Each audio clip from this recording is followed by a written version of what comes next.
Well, this is going to be the continuation of my TNT training, my trainer and trainee training, as Prime calls it. On my last video,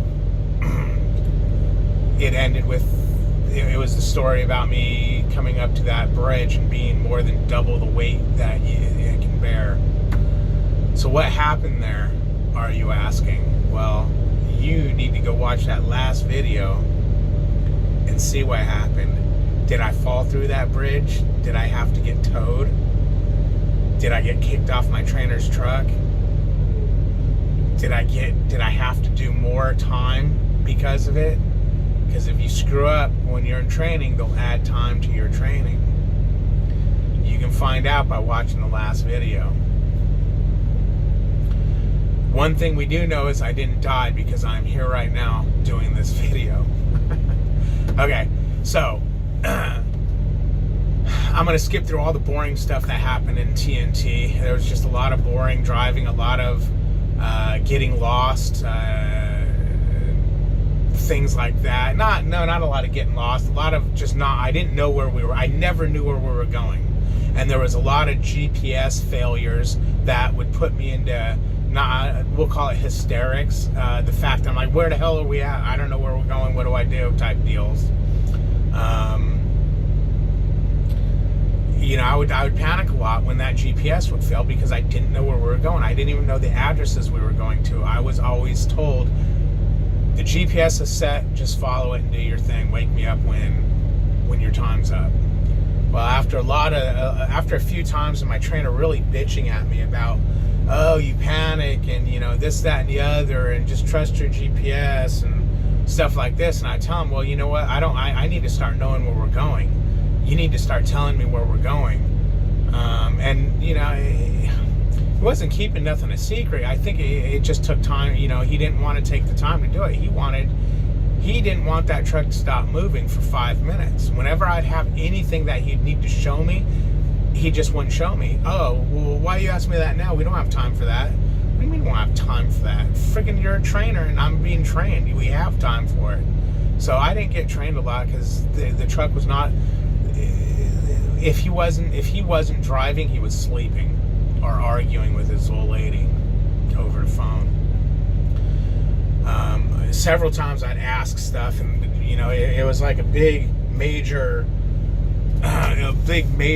bad no to ask questions with this guy. So yeah, I didn't know a lot when I left TNT. So when we get to the end of my TNT training and I'm going to Salt Lake City to do my upgrade, one of the things you have to do is you have to call logs. If you're in Springfield, you actually do a logs class, but if you're in Salt Lake, they don't have a logs class, so you just call them on the phone. So I called her on the phone and she sat and said, I don't know, you know, she told me how she don't know why they upgrade in Salt Lake because people should all take logs class. So she opens up my logs and she's like, oh my gosh, she goes, your logs are all illegal. She goes, none of this is right. She goes, it's not believable. She goes, basically you're going from driving to sleeper berth, from sleeper berth to driving.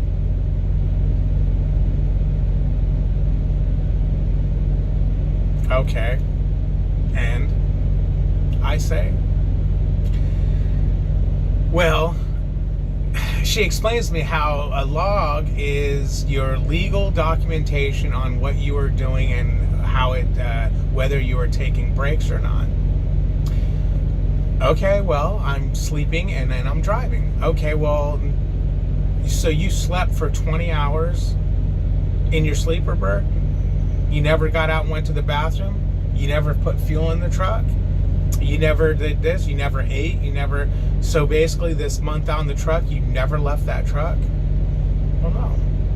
Of course I left the truck. I was just in the bathroom right now before we started rolling. Okay, well, it says you were in your sleeper berth.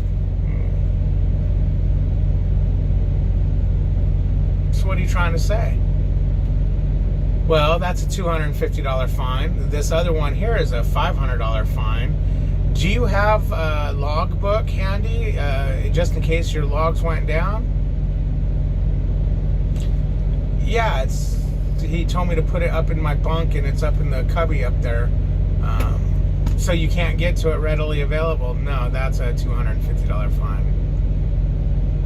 Okay, so what do you want me to do? She goes, well, what I'm going to do is I'm going to make these logs believable. That's what she called it. She said they got to be believable, meaning a log should look like this. You should have a pre-trip. You should have a drive time. You should have a break time. And you should have a post-trip. Now, obviously, there's going to be times where you go home for 34 hours, so you just leave your logs off duty and mark it home time. But when you're out there running during the week, you have to have pre, post, break, fueling. And you basically need to mark everything you're doing. Now, you don't have to actually mark down any words, but you better have a off duty for a pre, a drive line, on duty for a post trip, some 30-minute break off duty. You got to have those in there. I like to mark them because then you know what they were. You know, why, if you're not hiding nothing, why not mark them? But you'll learn to run that clock. I've learned to run my clock pretty damn good now. There's some, I mean, you can't cheat on electronic logs, but you can run that log, so it favors you. Definitely, you can definitely do some stuff on that to make it better than just letting it do its thing by default. Okay, so I tell her, okay, well, I live in Springfield, or I live near Springfield, so I'm going to hometown. I'm going to go ahead and take a logs class before I upgrade. She said, fine. She goes, let me talk to your instructor. So I hand him the phone. He talks to her for a few minutes, and he goes, okay, so I can't train then, huh? Until I do this? Then I guess she said, yeah, and he hung up. I go, what's that? He goes, they're not going to let me train until I do a logs class. Well, duh. I mean, shit. You don't know how to do logs, dude. You say you've been doing this 7 years. You don't know how to fucking run a log. You fucking lying. Motherfucker, you ain't been here 7 years. You're making me cuss because I piss me off.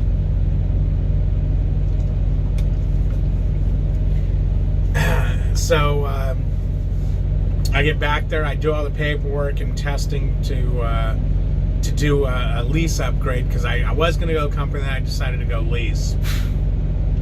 I go do a couple days home time, and I go back to Springfield, and I'm like, hey, I need to get a truck, this, that, the other. And she goes, okay, you're number 36 in line.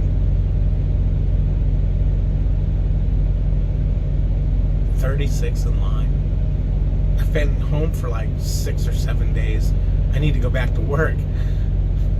She goes, well, what do you want me to do? You should have come in earlier. Yeah, well, I should have. I